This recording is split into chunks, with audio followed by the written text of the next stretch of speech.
Hilary Framke on the Elevate EHS podcast. I'm here joined by Lev Pobirsky. Hi, Lev. Thanks so much for being willing to come on the podcast today. Certainly. All right, let's get into it. I always like to start with, tell me your EHS story. How'd you find it? Why do you stay? My EHS story is a circuitous one. I was a military officer for some time out of college, and I thought it would be for a longer time, but it wasn't a longer time or as long as I initially thought. And then I just got into safety accidentally, like I think a lot of folks did. Why have I stayed? There's a parallel between, again, what I came up with doing in the military and what we try to do in EHS, which is making sure folks return home, as it were, in the same condition they came to work, maybe even a little bit better. Awesome. Like over the course of your career, how have you seen the EHS industry evolve over that time? Any notable shifts, trends that you feel like have impacted us? Yeah, I don't know if it's evolved a tremendous amount. I think kind of everything old is new again, or vice versa. It seems like it's the same kind of cycle, and things get important when they're perceived as important, and then they fall off and we forget about them, and we keep up this never-ending full court press of trying to convince folks that it's important, it's worthwhile, it's worth spending time, money, and energy on. And that's the struggles, or I suppose the job security of the EHS professional. But I can't say, again, not that I've been doing this for 50 or 60 years, but long enough, I think. I haven't seen a tremendous shift. Obviously, PPE is getting better, and technology, namely AI, is giving us some more predictive analytics to focus on things that we probably already knew need focusing, but now we just have confirmation. But some drug testing things and nuances and different legislation. But I think, like, on the whole, there hasn't been a seismic shift where, a safety professional from 20 years ago, if you put him or her in the same spot today, Back to the Future style, that they would be blown away at what's become. Yeah, I tend to agree with you on that. We still need a lot of growth. We still need a lot of maturity. I see the other functions running past us in the marathon and really improving themselves and integrating technology and moving at such a pace with the world. And I still feel and hear about many EHS leaders who are still doing most of their activities on paper, chasing around administrative tasks in a bunch of meetings they don't need to be in. So I tend to agree with you. Do you have any insights as to why that might be the case? Why we haven't grown with the times? Yeah, I have some suspicions. I think it's certainly, and maybe we'll talk about it in a few minutes, I think there's some shortcomings generally in the profession regarding what we bring to the table. And sometimes we don't do ourselves any favors. And there's a lot of unforced errors that we commit, and then we're upset that people don't take it seriously or take EHS with the gravity it deserves. I think we've had a lot of trouble aligning on metrics that can be universal. And if operations leader goes from company to company, organization to organization, he or she generally finds the same ones, but not in EHS, right? So HR has turnover, they've got some other metrics, they have whatever, right? Operations obviously has various efficiencies, whether you're making widgets or you're storing them or moving them, on-time delivery, whatever, like they're pretty universal. EHS, there's some sort of like injury metric, whatever that is, TRIR or whatever, right? And or some sort of maybe like training completion metric. But like other than that, we can't gauge progress. We're not great at setting kind of strategic initiatives. We're just putting out fires. We seemingly are the only function without really like concrete numerical targets and benchmarks. And then we're surprised why we sometimes don't get a seat at the table. Yeah, almost overlooking the quantitative aspects of what we do and being far too focused on the qualitative. And I think certainly, don't get me wrong, I'm a huge fan of both. You can't just have it be a quantitative compliance activities and risk scores and injury results and things like that, because EHS does have to have some heart to it, right? There has to be that connected purpose and connected to the human value side of things to be impactful. So it has to have that qualitative piece. But so many businesses miss the quantitative, don't they? They do.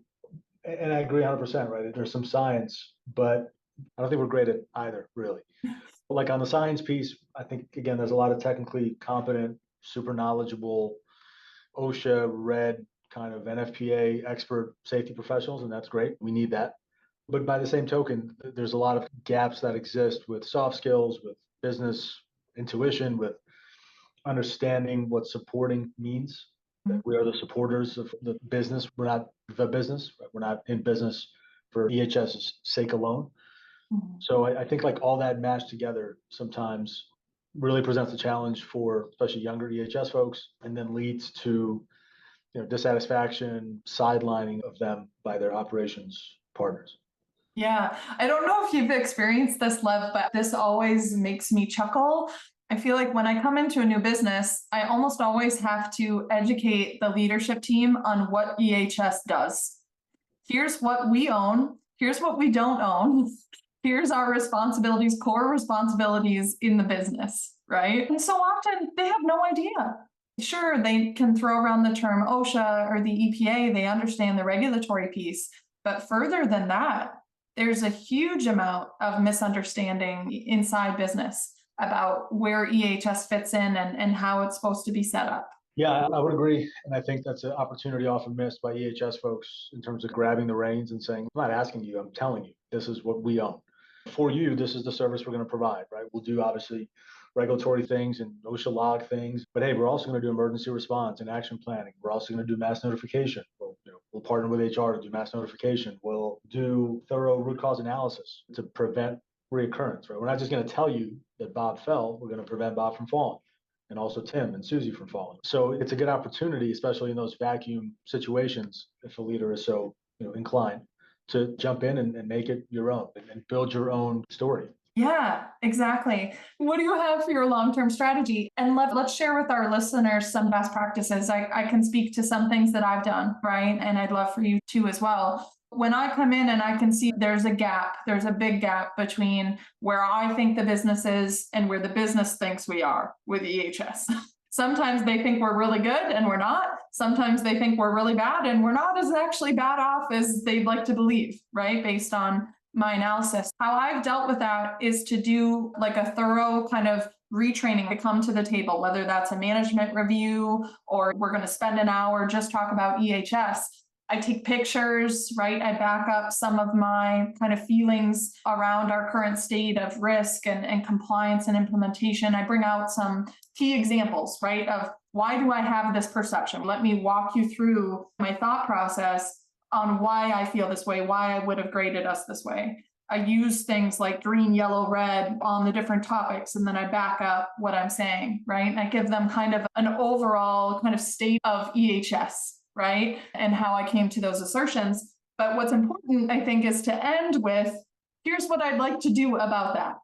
So if we pull in all the reds, right? Here is my strategic pathway with the EHS team, with other initiatives to cross-collaborate to get us into a better state. And here's how long it's going to take, and here's how you can expect to participate.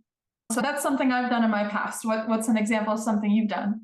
An example of something I've done, I think I've got a few that seem to work fairly well. So I think the first is definitely like what you said, which is corral the highest level of leadership you can get to the table, however it is, right? Physically, teams, whatever, virtually. And yeah, give them sort of a state of the business and try to make it a regular cadence. Or in another kind of offshoot of that is by every piece of intestinal fortitude you've got, try to get into any senior venue that you can, especially ones that have all these other functions already there. So quarterly reviews, or businesses call it many different things, whatever that is in your business, try to get safety somewhere in there. If you can't participate in person, then at least send something someone else will present on your behalf, right? There's 312 slides in this deck. Well, you're the 313th now. So to at least get it in the conversation. Now, look, if you can take it further, and some companies start every venue with a safety message and any meeting of 3 people or more, if you can get there, that's amazing. Yeah, but jump in any window. any place, and you have to be relentless, and people often find it annoying. I don't know. But through whatever channels you've got, and add administrators for senior leaders or whatever, just get in there. I think the other is, and this got more difficult, I don't know why, but it did post-COVID, because now we're all home or sometimes home or whatever. You have to go visit the people, go see folks, right? Visit them, buy them a coffee or whatever, and just and talk and see and mingle, because there is no replacement for that, and there never will be, right? So I guess the way a lot of folks do it now is, because I've seen this with folks on my team, it's like, hey, I'm the new regional whatever, I'll just do teams with all the 9 people that I support as like an introduction. Okay, great. You could have sent an email at that point. Like, what's the difference? Go to the place, the physical location, to see where they work and their challenges, because that sort of discussion, interpersonal connection is what it's all about. Not, hey, here's an email to 3,000 people that I'm Lev and I'm here to help. Nobody's too amazed by that. And I think the third is brushing up on, or at least taking personal inventory of your own soft skills, all the kind of emotional quotient type stuff. How do you communicate? How do you deliver tough messages? How do you interact with folks who don't want to hear what you're saying? How do you interact with people who don't work for you?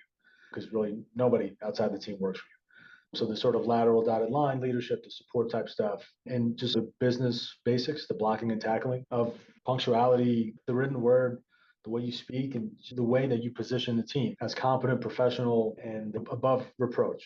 Yeah, I think that's so important. I love that answer, Lev. And I wish that more directors at the top level role model, set the standard, right?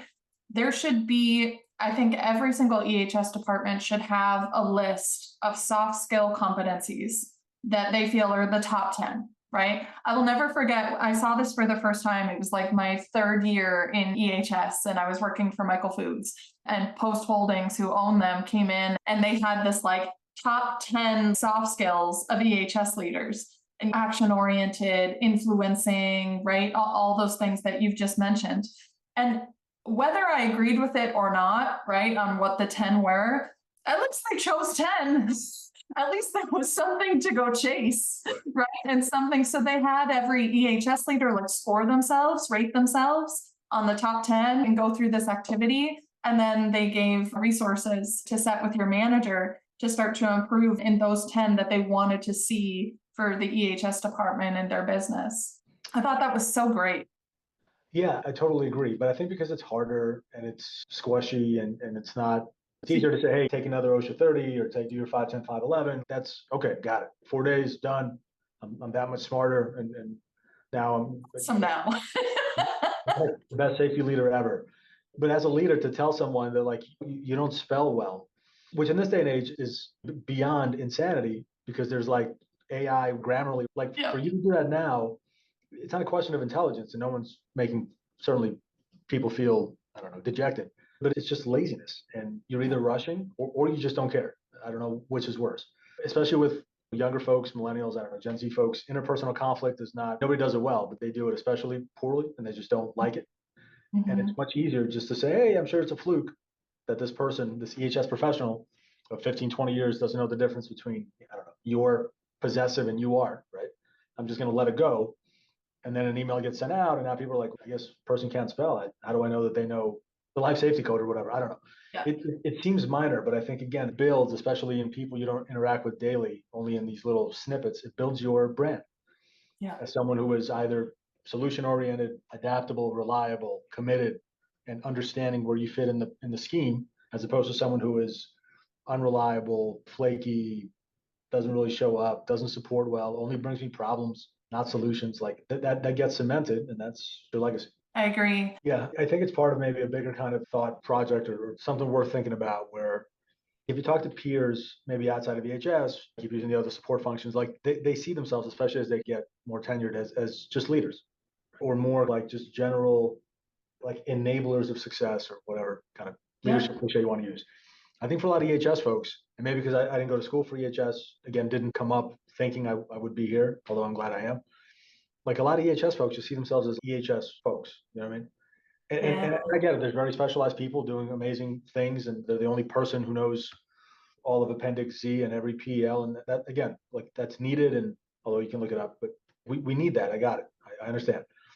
But I think we lose some of like the core piece of what I'm trying to do, what we're supposed to be trying to do. So I used to work for a large consumer packaged goods company who had a large transportation fleet. And the big rig drivers, the tractor drivers, they consider themselves professional drivers because they're DOT regulated. They drive for a living. Right? There's pride in that, and there's certain kind of a set of considerations, and the way you gear yourself a little bit different. And then we had drivers who delivered locally, kind of store to store, not tractors, but smaller, still DOT regulated vehicles.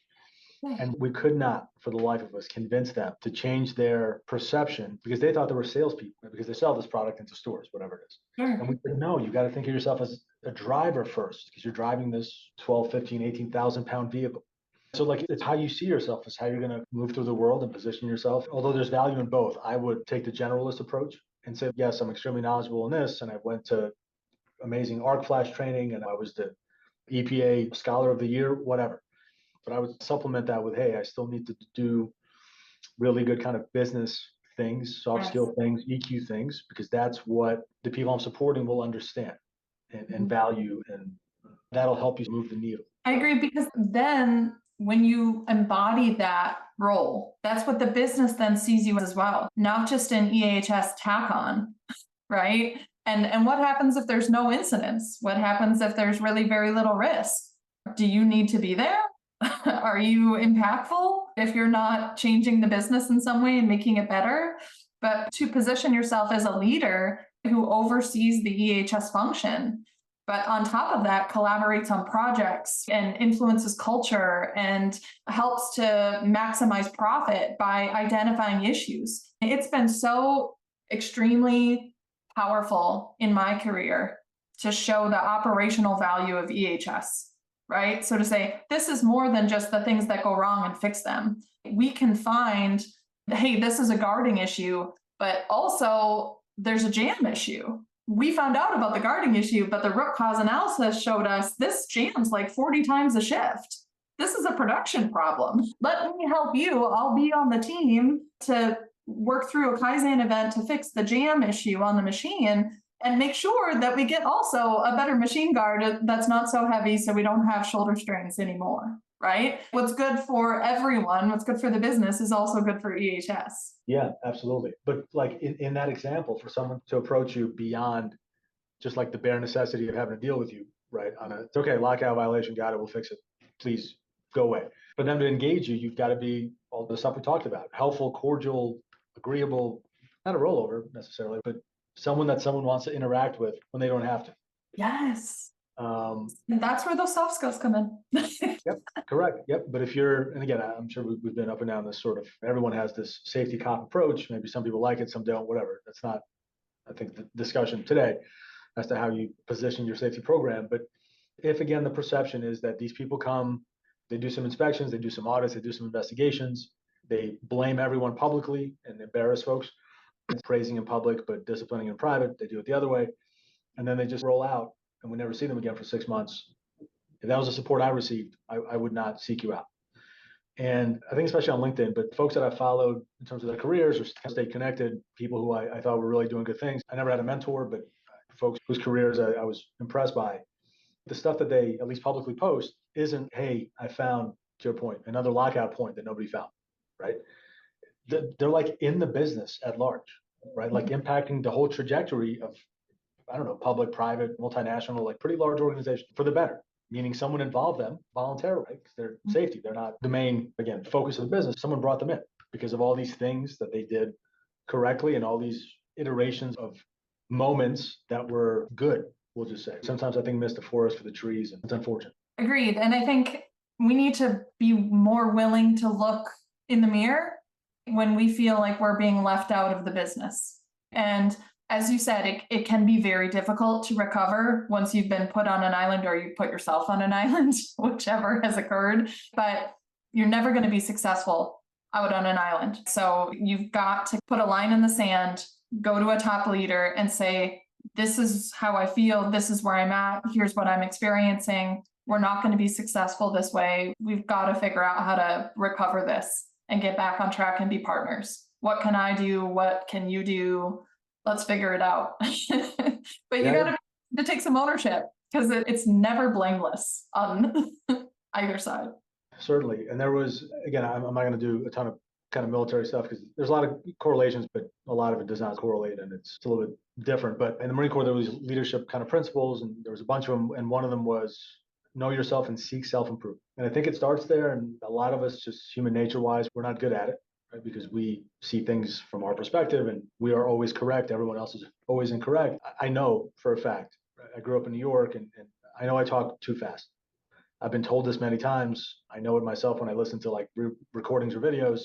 And like the more passionate and excited I get, the faster I talk and the worse it gets, which is not ideal for large presentations or senior meetings or whatever, because after a while, the emphasis and excitement just leads to looking like you're on some sort of class 4 drug, right? But again, if you've been told a thing, you've seen it yourself in terms of self-reflection, then you should probably take a look and work on it somehow. Doesn't make you a bad person. It doesn't mean you're a terrible safety professional or leader, but there's obviously kind of a movement nowadays, as maybe opposed to back in the day, of like self-acceptance and like you are who you are and you're great and nothing needs work. You're just amazing the way you are. Mhm. And yeah, everyone is intrinsically, sure, but there's stuff we can work on. And if you think you're the most amazing thing ever, great. That's a good level of confidence, but you could probably get better and be the most amazing in the universe. But this, again, strange, like I am who I am, 20, 30, 40, 60 years old, and I don't need to do anything else ever to get better at my 40, 50, 70-hour week job. That's a really strange approach, but it's everywhere, right? It happens all the time. I would batch that in with the soft skills. Yeah, no, I totally agree. And I think you're right. I think there is this movement of self-acceptance, but I think the important differentiator is you have to first know who you're trying to be. I like to say, I use the term know your brand, right? My brand, I'll speak about myself, is yeah, it's bubbly, it's positive, it's engaging. I say exactly what I think. It can be very direct. Some might say aggressive when maybe I get off on my own soapbox, right? But those are things that I've decided I want my brand to be. I do want to be disruptive. I do want to be direct. I do want to say some of the things that people won't say if I feel that it's going to push our industry to the next level. And yeah, the like disgustingly positive. It's just who I am. I've had people critique that and say that turns people off. It's too much. I need to tone it down. I need to be more like level medium. And my feedback to them is, I appreciate the feedback and I'll try. I'll do what I can to tone down the energy. Like you said, maybe slow down your pace or be less smiley. I don't know if I can do that, but I try to reach, because my goal is to reach as many people as possible. If your feedback is, I'm not reaching people because of my style, of course I'm going to try and temper it. But you can't, I'm not going to change who I am. I'm not going to change my brand. There's a certain amount of, I'm still going to keep this. I'm maybe just going to turn it down a couple notches, right? Changing myself doesn't mean I'm changing who I am. It doesn't mean that people don't like it. You can go down 2 levels and still be that, right?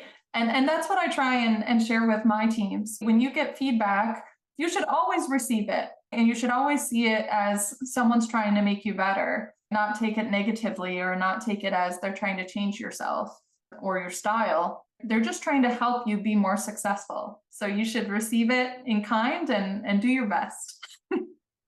I would agree. So feedback is a gift, whether I think you want to believe it or not, and someone took the time. Again, they didn't have to say anything. Now look, unless they're saying it purposely to make you feel bad or less than, that's a different motive, fine. But generally, if it's well intentioned, that's what we want people to do. That's what we talked about previously, right? Is people having that intestinal fortitude to approach, especially a peer, because it's easy if it's a subordinate, certainly. It's even easy sometimes when it's like a supervisor, because then you can show how helpful you are to criticize your boss and make these little corrections. But if it's a peer, it's really hard. Yeah. The interpersonal safety, it's extremely difficult because nobody wants to correct peers. But I think the pendulum has swung really to this other side in a pretty significant way, which is I'm not going to tell anyone anything. No one can be offensive. You can never be offended. Everything is offensive. So I'm just not going to say anything to anyone ever because I'm afraid of this or that or whatever repercussion, personal, professional, societal. We're just sort of static and hopefully it'll be okay, but it won't. No, that's a very scary place to be, especially culturally in a business where these are really complex problems. They require our feedback. They require our collaboration. I think a lot of times what holds people back as well is I'm not really sure if that's wrong. It feels wrong to me. Like my little internal flag system is going up, right? But I don't know for sure that's a quality issue or that's an operational issue or that's a safety issue. And so I don't want to say anything because it'll reveal that I don't know this thing that maybe I should know. And that's a mistake. Don't worry about if you don't know it. Just call it out. And Hopefully people will respond in a way that's kind if it isn't an issue, but never let that hold you back. I feel that again shows some cultural immaturity when people are afraid to be told off for their lack of knowledge. They should be praised for speaking up. And I don't care. That's why I always say there's no bad questions, there's no inappropriate comments. Just if you feel that there's an EHS issue, I want to hear about it. And if I disagree, I'll explain to you why. And we'll talk through it. I'll explain to you why that has little to no risk. Please don't stop that from letting you speak up, because you might save somebody's life. Yeah, absolutely. Let's shift gears. So, being that we both agree that this training and development around soft skills for EHS professionals is clearly so vital and a miss by many EHS professionals, how do you suggest we bridge the gap within the EHS industry? How do we improve this across our field? Every time you train your folks technical, and then a soft skill component, technical, soft skill component, or 2 and 2 or 3 and 3 or whatever, 1 month off, 1 month, like whatever your cadence is. Yeah. But if you look back at your training of your team for the past, if you've been there long enough, quarter, year, decade, and you look through the roster or the Excel sheet or whatever you've got, and it's, again, nothing but OSHA 510s and 511s and arc flash this and fall protection that, and that is it. Either you're assuming your folks are getting stuff on their own, and they're probably not, because everyone's pretty busy, and some people have to be guided and pushed a little bit, but you're probably missing quite a bit, right? And you're really tipping the scales technically and leaving quite a bit on the table. And it's so simple because everything is digital. You can send people books online. A lot of stuff is PDF findable, little pamphlets and things. And you can Google what I don't know, 100 best business books or 100 best books for EQ, or get 5 dysfunctions of a team and buy 20 copies on Amazon for $5 a piece. Like, it's not like tremendous. You have to send people to a health and wellness retreat in the hills of Vermont for 2 weeks. It's not quite like that, I don't think. But just little things, right? It could be, I remember an organization I was in, same consumer packaged goods company. We had a kind of email skills for senior leader type thing, where a person came in, she was some sort of email expert, and talked about, when you write emails, begin with the end in mind, and grammar and bullet points are better than paragraphs. I don't know. For some of us, it was simple stuff and kind of a reminder. For others, you could tell it was like unbelievable, right? Like, I never heard people process bullets more than 12 paragraph essay, right? So again, there's internal resources, external stuff on LinkedIn and YouTube and Khan Academy or whatever, like these free courses are. There's so much out there that's free or cheap and easy to access, that we're, I think, doing a disservice. And personally, I like to have monthly meetings with the team. I have a team that's pretty spread out. Contrary to what I said, this one has to be virtual. Otherwise, it just financially would not be viable. But we talk about some of these soft skill things. In other words, we use that meeting to talk about nothing technical at all. Like, it will not be mentioned. There's other times for that. So you have a lockout issue, you have a guarding thing, we got to change all the external ladder cages by 2034. Like, fine, that's not this. This is how we communicate, how we write, we emote, how we connect with partners, but that's what we talk about. There's a lot of ways to do it. You just got to just take a step. Yeah, I love that. That was going to be my suggestion as well. You're having team meetings. You absolutely are meeting with your internal EHS teams on a recurring basis. Infuse some training and development for that team. I used to bring like clips. They don't need to hear from me. I'm not an expert. Now I'll pull in TED Talks, right? I'll like curate and go pick out videos, communication, influencing, how to be action oriented, how to lead a project, various things like that. And just make them in our team meeting, force them to watch a 15 to 20 minute video and say, we're going to watch it together. And then we're going to talk about it. We're going to debrief. What did you get out of that? Are you doing this? Are you not? Where can you improve? What ideas do you have? Let's kick around ideas on a virtual whiteboards, kick around ideas about how to be better at project management and being action oriented and setting milestones, things like that. But as you said, Lev, and I couldn't agree more, and I hope the listeners hear this and learn from this, if you're not doing both one-for-one technical training and improvement and soft skills with your team, you're leaving a lot on the table, in your words. I would say so, yes. We've gone through a lot. Gosh, thank you so much for all your contributions here today. Thank you for all that you're doing and for being willing to do a podcast that was a little off color. We didn't really talk that technical EHS things at all, but I love it. I think it needs to be talked about more. Thank you for your insights on this topic and for being a guest on the podcast today. Certainly. Thank you for having me.